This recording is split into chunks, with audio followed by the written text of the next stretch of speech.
Welcome along to the final night of our festival. We hope you're enjoying the virtual experience wherever you are joining us in the world, that you're appreciating the fantastic music and song as we celebrate together the 43rd Ballyshannon Folk and Traditional Music Festival, the oldest festival of its genre in the world, coming to you virtually from the oldest town in Ireland. Well, it's time to go across the pond now to start our last show, and we go to the US. And it's Strawberry Hill in Boston. They're a Boston-based trio with high-energy, unique blend of Irish, Scottish and American music. Jim Lever from Greenock in Scotland is the singer and guitarist, and he says he's lucky to be playing music with two great musicians and got loads of inspiration from the artists down through the years that played at the Ballyshannon Folk and Traditional Music Festival. He moved to Boston in 2017, where he met Kieran Dalton and Jen O'Shea. Strawberry Hill were formed in 2019, so they're still in their infancy. All the band have Irish connections from Donegal via Dublin down to Cork. So enjoy this piece. Good evening, guys, all the way from Boston, Strawberry Hill. We'd love to wish Ballyshannon Folk Festival a fantastic 43rd year running the Folk Festival. We're going to do a song and a tune for you, so we hope you enjoy it. Sorry about the mess, but it's very humid in Boston tonight. Hope he's not too cold in Ireland.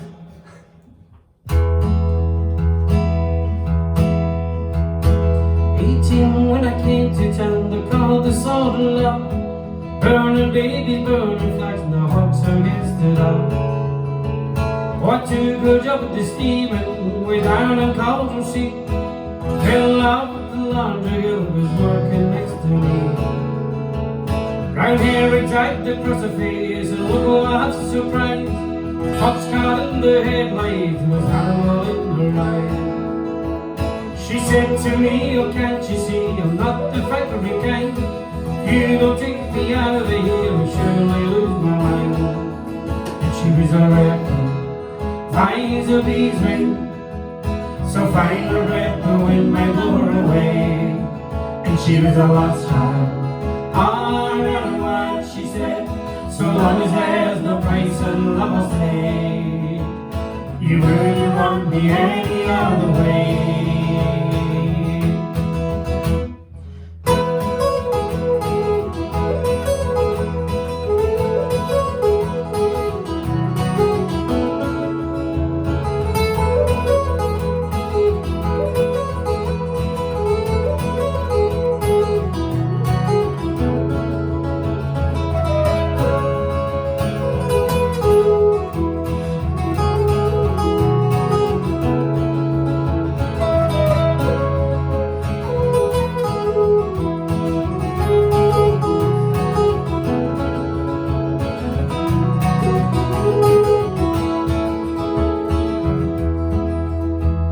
We bust around the market town, flipping down in Kent.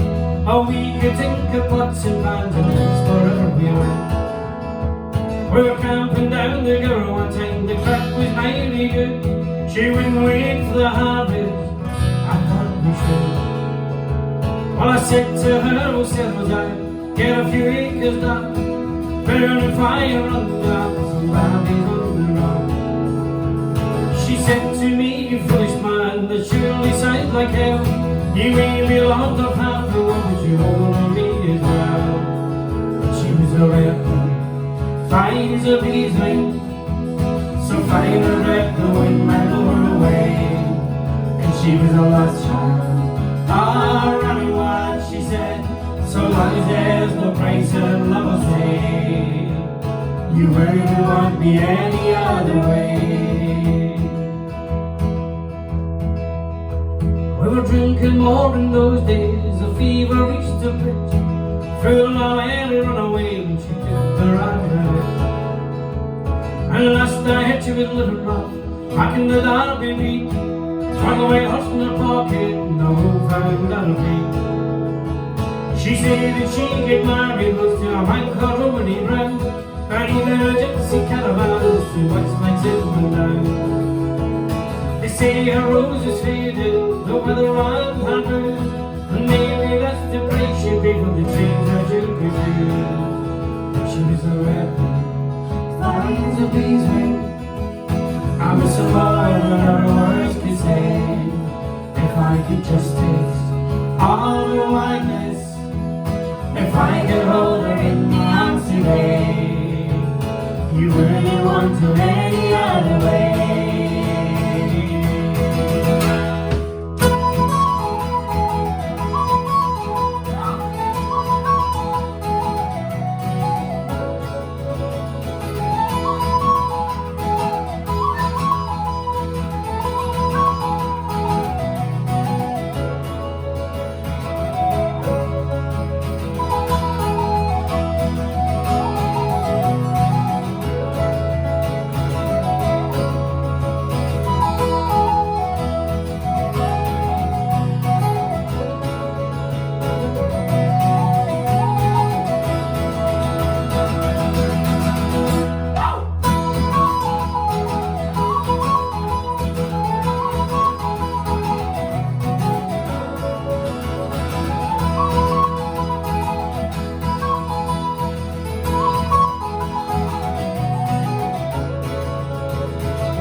So guys, excuse us for being rather hot, not in that sense. So Jen wrote this lovely tune for her new nephew, who's what age is he now, Jen? 6 weeks. 6 weeks old. So he was coming along and Jen secretly wrote this tune for her brother and sister-in-law and young Aiden, and this is called Aiden's Waltz.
Guys, good luck to Ballyshannon, the 43rd Folk Festival. As we say, up, down you go! Good night, guys. Thanks very much from Boston.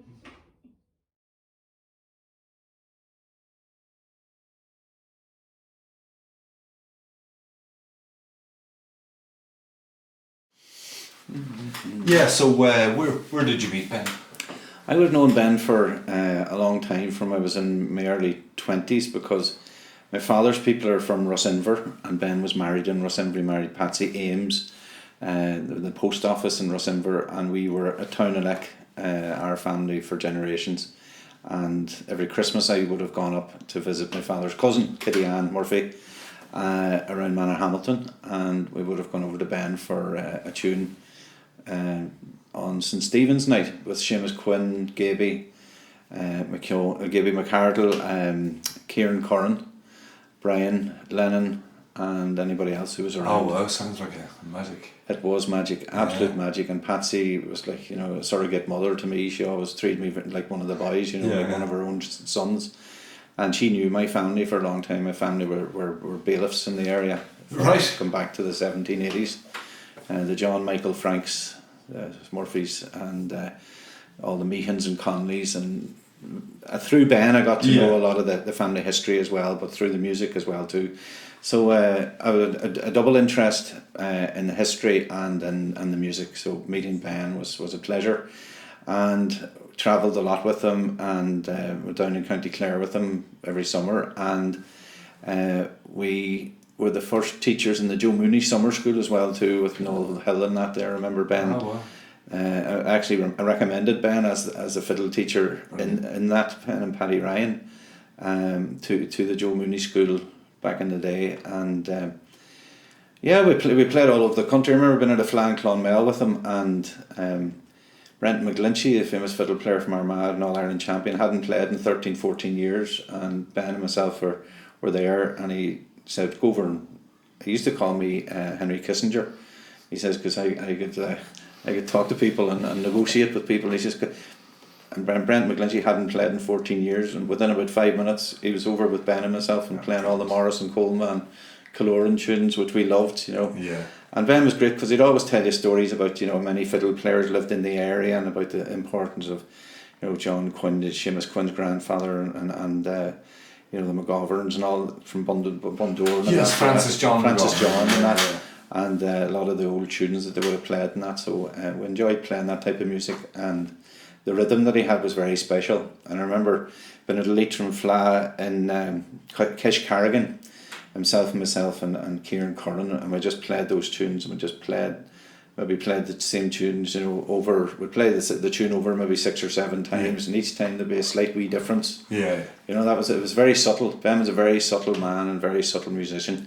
And that was part of the enjoyment with him. He never got carried away with himself or anything like that. Everything was very laid back, and that was part of the attraction. He was such an easygoing person and lovely person. He was, I was lucky enough to meet him not that long before he passed, but like a real gentleman, in the old sense of the Absolutely. word.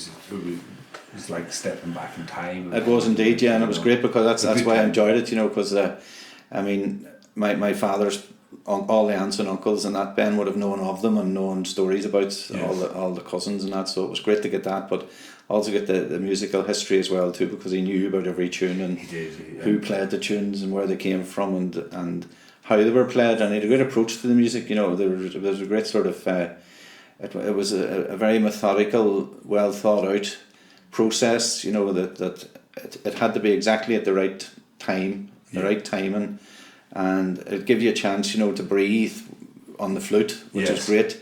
And he had this lovely bow style, lovely flowing bow, wavy bow he would call it, him and Charlie playing, and it was just lovely to play with. You'd have long notes just laying into the long G's or into a long D or whatever. It's just beautiful just to play along with them, And would that, his style, he was influenced by Coleman, would be, but who were his primary? He would have been influenced by Coleman, Morrison. In fact, there was a recording RT came out with after Ben died, of him playing Lord Gordon, and you'd swear we were listening to Coleman. It was brilliant. And of course John Gordon would have been a big influence as well too. John Joe Gordon, Ballyke area, and Seamus Quinn's grandfather, on the Quinn side as well too. So you have you have all those musicians, and then the musicians around Bundoran, around Rocinver, Ballyshannon, and of course at the festival it was a couple of years ago I've been playing the past few years up in the Bridge Bar, Mick McGrath's place, and you know, Ben and Charlie would have come over, or Morris, or, you know, Oshie McDermott or something like that. So we've met up all over the countryside, but it was always lovely to come home, like the Garrison or somewhere like that, or down, you know, looking over at my grandfather's house and playing with Ben or whatever. It was always great like that. And then, you know, he come up to our house, he come up to visit us up in Donegal, and you know, we wrote a lovely letter to us afterwards, like saying how much Katrina, my wife, had made him feel welcome, and how much the kids, you know, the attention that they paid to the music and the respect, and that, you know, he respected values. He had certain values. Very, very much so. I got that impression from him. What amazed me was when I was chatting to him, his son David rang him, and they were having a heated discussion over the last word in the Irish Times crossword. You know, he was still up to 90. He was still doing. Oh, he was indeed. He was. Every time Katrina and myself would pass, you know, I would always call in, and I mean, in the past, just the year before he died, I was in three or four times, and he had phoned up actually just a week or two before he died, and he said, "Oh, well, you come down again and you'll stay over." And you know, I'd come down before, and we played in my cousin Michael's house, Michael Murphy and Caroline over in Garrison, and we played in the house, and. You know, he was still at the crosswords, you know, and he could talk to you about anything that's going on in the world. You know, there's this fantastic, very comprehensive encyclopedic knowledge of what was going on around the world. So, you know, and the Irish Times for him on a Saturday, that was the crossword.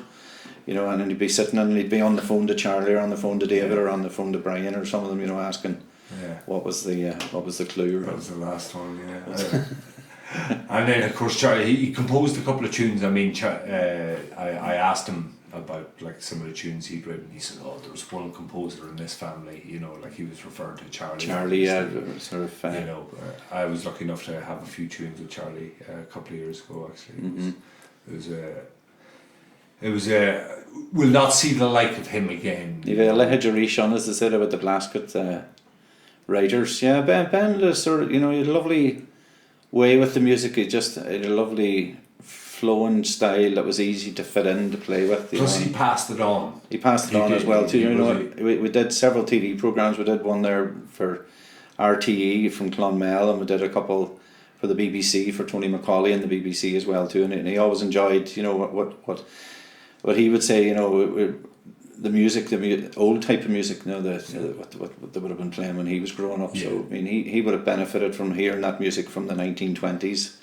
And of course, I would have heard it through 78s and through visiting people like Ben, Josie McDermott and Tommy Flynn and people like that, Paddy McDonough down in Sligo. But he had the real McCoy, and he had the wee Donegal touch as well too. But he'd play, you know, he'd play barn dances and play Highlands and things like that there as well too. A little, but mostly Coleman, Morrison and Killoran. You know, that the big three, the three apostles, you know, the three. Because that is kind of that, I suppose, the geographic area does, to a certain extent, this is a confluence of styles. Well, he said that there was, you know, from Manor Hamilton up to Bundoran, you know, it's like within, he says there were 50 fiddle players, you know, from that road, you know. It's awful pity that we didn't get talking to him. He may have written it down, I don't know, but, you know, with the COVID and that sort of thing, it was a thing we'd begun to talk about when he phoned me up a couple of times. Just before he died, and we were talking about music, and it's as they always say, there's an awful lot has gone to the grave with the likes of Ben. You know, as a rich, you know, depository of music and knowledge and heritage. And he's got a lovely discography behind, you know, like Dog Big, Dog Little, and Natural Bridge. Yeah, Natural Bridge is lovely. You know, he's a lot of lovely tunes in that, and Dog Big and Dog Little, fantastic as well. I mean, those tunes are played. I've been in France, and you know, the Eddie Duffy's barn dances, and you know, you know, all those tunes, like the you know, another place he would have played was over in Derrygonnelly as well too, at the festival there for years. You know, and all those tunes we played, those are the tunes he would have recorded. Is that the Eddie Duffy and McCoy Festival? Yeah. And you know, he would have come over that every year, and we would have had tunes there, you know, and you would have heard them on the record. But I was lucky to have always played them in person with him, you know. So I know, well, I was in France, I was teaching music in France, and people were wanted to play, you know, Jimmy Duffy's barn dances, like, and they wanted to play tunes of Ben Lennon's, and then, you know, on my own last CD, I played a few tunes with Ben as well too, with Kieran Curran, you know, and it was lovely to have him play there. So we could have played all day, but we had to select one set of tunes because there's a few friends to fit in, and it was always great to play with. Enjoyable, very enjoyable. Yeah, and what would you say his legacy is? I think he kept the old styles alive. You know, that the old fiddle styles that were prevalent in that part of North Connacht, but he also taught them as well. So when the first year of the Joe Mooney, as I say, you know, there was the likes of Ben and Noel Hill and Michael Tuberty and Paddy Ryan and that, Joe Burke, Seamus Quinn, PJ Hernan and that. It was great that Ben was, you know, involved in that through myself, you know, and then in Willie Clancy, that he came to Willie Clancy and taught there as well too, which had coincided with his birthday every year, so there was a big birthday party. Oh, right. And you know, all the musicians from Tipperary and that, Eileen O'Brien and Eamon Cotter and all the Geraldine Cotter and that they enjoyed meeting him down there, you know, that's where they would have met him. And it was always good, you know, that he was meeting other people and kept them fresh as well. So his heritage, I think what he's left behind is, you know, with all the teaching and with the recordings and with the conversations he's had with people, but he had a great sense of humour. He was a very funny man as well too, you know, extremely funny, and great memory for things, you know, and he would, you know, he would just remember things, and he'd, you know, he had a way of speaking, you know, and the tone of voice. Once he started speaking, everybody in the room would listen. That was it, you know, very deep voice. And there was an advertisement he'd hear or something, you know, he'd say there was an article one time in the Leitrim Observer, you know, and everybody would be going, what's this here, you know, and just he knew how to tell a story, anyway, which was great. He could be here till tomorrow morning telling you them. Oh yeah, that's brilliant. Perfect. Go on, mate. Tomorrow. Culture Rose.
Our final McIntyre sessions there with local band Shannock.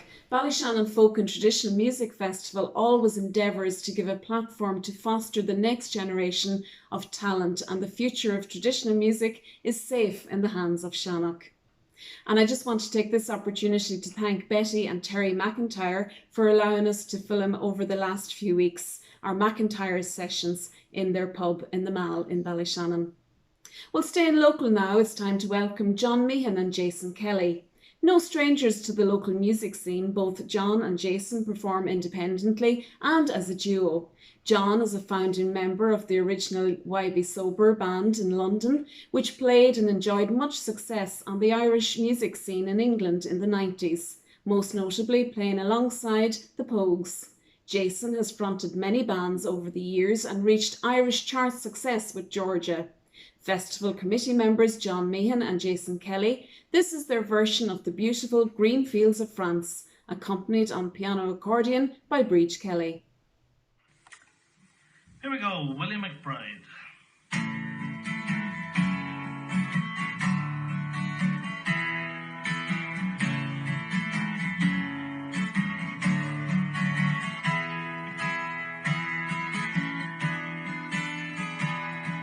Well, how do you do, young Willie McBride?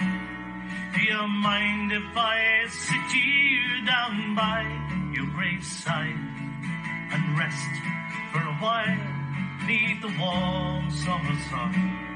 I've been walking all day and I'm nearly done. I see by your gravestone you are only 19 when you joined the great falling in 1960.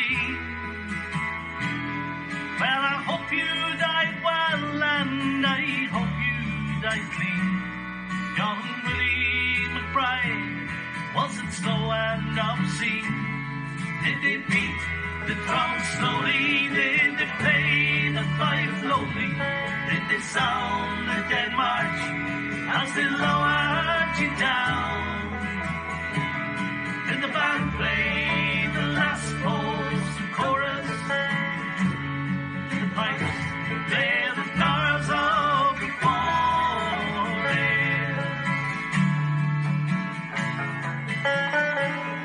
Did you leave her a wife, her a sweetheart behind? And in that faithful heart, yet your memory is right. Although you died back in 1960, and in that faithful heart, are you forever 19? Or are you a stranger without even a name, and closed down forever behind the glass frame? In an old photograph I turned back the stain, faded to yellow in a brown leather frame. Did they beat the drum slowly? Did they play the fife lowly? Did they sound the dead march as they lowered you down? Did the band play the last pose and chorus? And did the pipes play the blurs of the forest?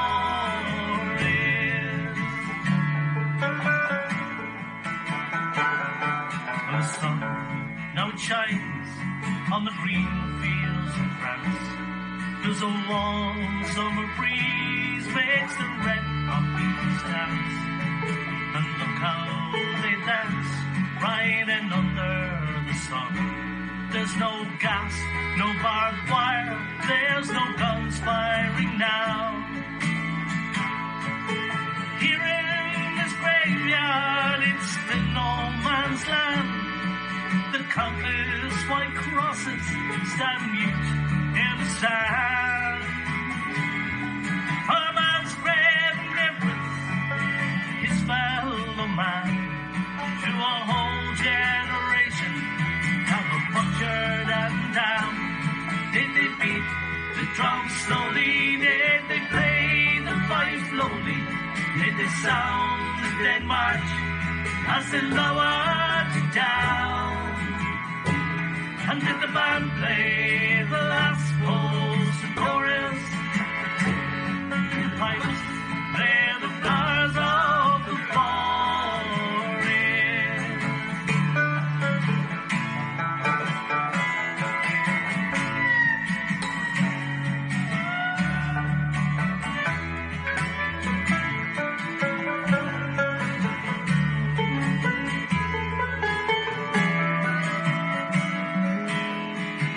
Well, young Willie McBride, I can't help wondering why. For those that like you, tell me why did they die? Did they really believe when they answered the call? Did they really believe that this war would end war? Well, the sorrow, the suffering, the glory, the pain, killing and dying was all done in vain. A young Willie McBride, it all happened again, and again and again and again and again. Did they beat the drum slowly? Did they play the fife slowly? Did they sound the dead march as they lowered you down? And did the band play the last pulse and chorus? Did the pipes play the flowers of the forest? Sing it with us, here we go. Did they beat the drum slowly? Did they play the fife slowly? Did they sound the dead march as they lowered you down? And did the band play the last pulse and chorus? And did the pipes play the flowers of the forest?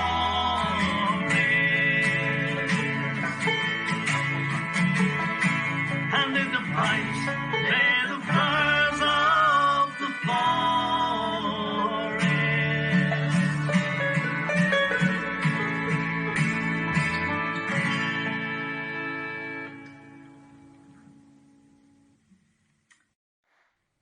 Many thanks to John and Jason there. Well, at this stage, normally our festival marquee would be absolutely hopping on the Sunday night of the Folk Festival. Well, hopefully, as I say, we'll be back. It's time now to introduce our final act of our 43rd Ballyshannon Folk and Traditional Music Festival, Alton. Folk Festival regulars down through the years, they celebrated their 30th anniversary in 2017.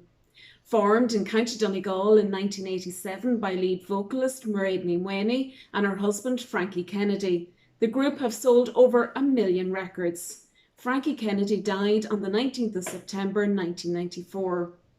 After a period of mourning, the band resumed their touring as requested by Frankie himself before he died. They've collaborated with, among others, Dolly Parton, Enya, The Chieftains, Bonnie Raitt and Alison Krauss. They've played for President Bill Clinton in the White House in 1994 and when he visited Ireland in 1998, and regularly played for President Mary McAleese, who requested they accompany her on several state visits. Muile Buchas, though Mairead Ní Kieran Kern, Martin Turish, agus Mark Kelly, Alton.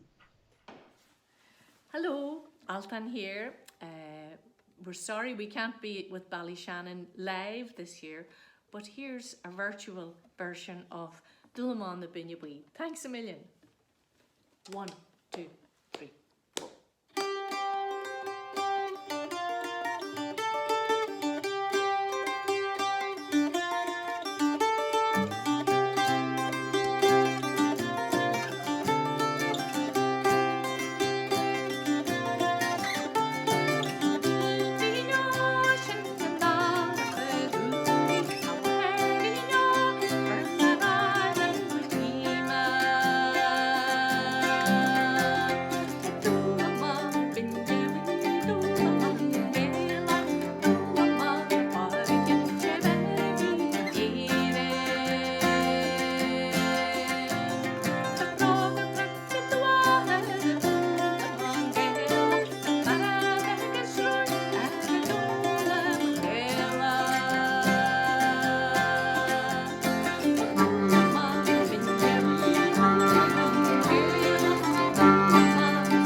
we really love playing. It's called The Queen of May, and we're going to go into one of Donegal's big tunes, The Gravel Walks to Granny.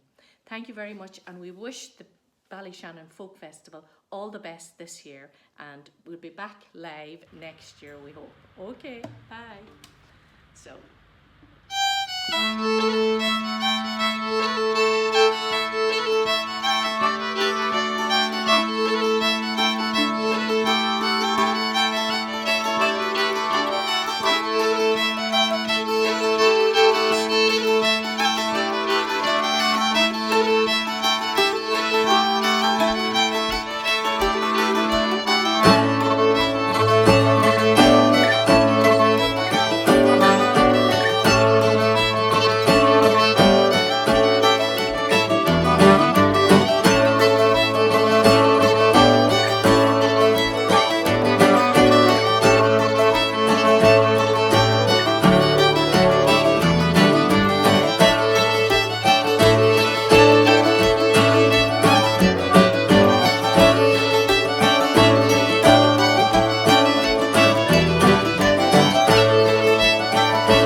Goramila Mahagat agus Bulabus Arish do Alton. Well, all good things come to an end. We hope you enjoyed our celebration of our reimagined virtual festival over the last 4 nights. I want to take this opportunity to thank each and every one of our artists who took part, either by sending on videos or joining us for the McIntyre sessions. Thanks to Terry and Betty McIntyre for the use of McIntyre's pub in Ballyshannon, which of course is no stranger to hosting some great sessions over the years. Thanks to Mark Gagan on production and David McDonough on technical support. Thanks as always must go to our corporate sponsors, the ESB, for all their help and support with realising our virtual dream and ensuring that the show must go on.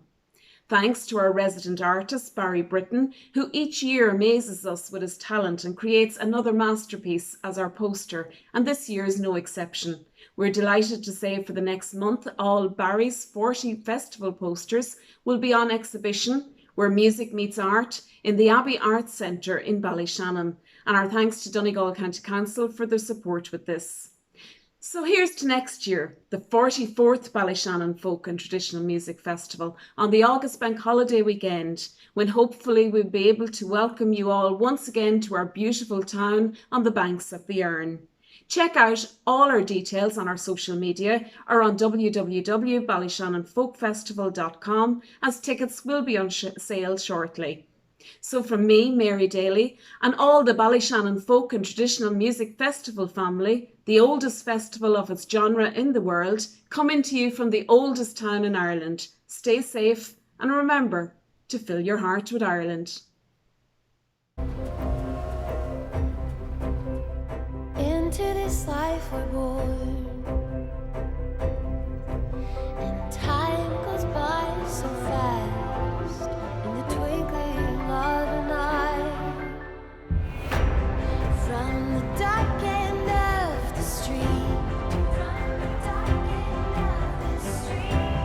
to the bright side of the road. Let's enjoy it while we can on the bright side of the road. In 1927, ESB took a bold first step, creating a brighter future for all. Now we're leading the way to a clean energy future, powered by electricity. To the bright side.